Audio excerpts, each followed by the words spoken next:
पूर्ण आवाज नाही नाही बस हां भैया. सदरी विभाग हा प्रभाग 16 मध्ये असून NLV कॉलेज हा फार जुना काळातील कॉलेज आहे. आज जसंच आम्हाला फोन आलो आम्ही या वाड्यातील 40 नगर इथं पोहोचलो आणि सोबत आमची महानगरपालिकेची पूर्ण यंत्रणा पूर्ण DMC जेवढी यंत्रणा सर्व आपल्याकडे इथं कार्यरत झाली आहे.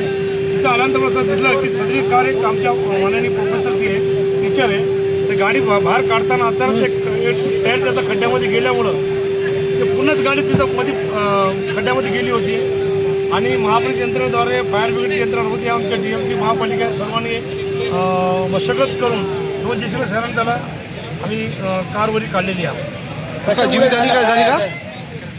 इथं माहिती घेतली असता असं मला कळालं की सदरी इथं एक जुना नाळा होता जे काळांतरानं आलिप झालेला आहे आणि ते आज काही वर्षानंतर ते पोकळ झाल्यामुळं सदरी कार मध्ये गेलेलं दिसून येते. रस्ता कोण बनवला होता? हा रस्ता थोडासा डिस्प्यूटच आहे. त्याला जे फ्लॅटधारक आहे यांच्या NA लेआउटमध्ये रस्ता करण्यासाठी भाग पडायचं होतं पण महापालिका जेव्हा जेव्हा इथं काम करायला येते तेव्हा तेव्हा एक व्यक्ती येऊन सांगते ही जागा माझी आहे त्यामुळे हा रस्ता कोणी केलेला नाही. हे स्वपूर्तीनं लोकांनी आपल्या GSB आणि JCB मुरुम टाकून रस्ता तयार केलेला आहे.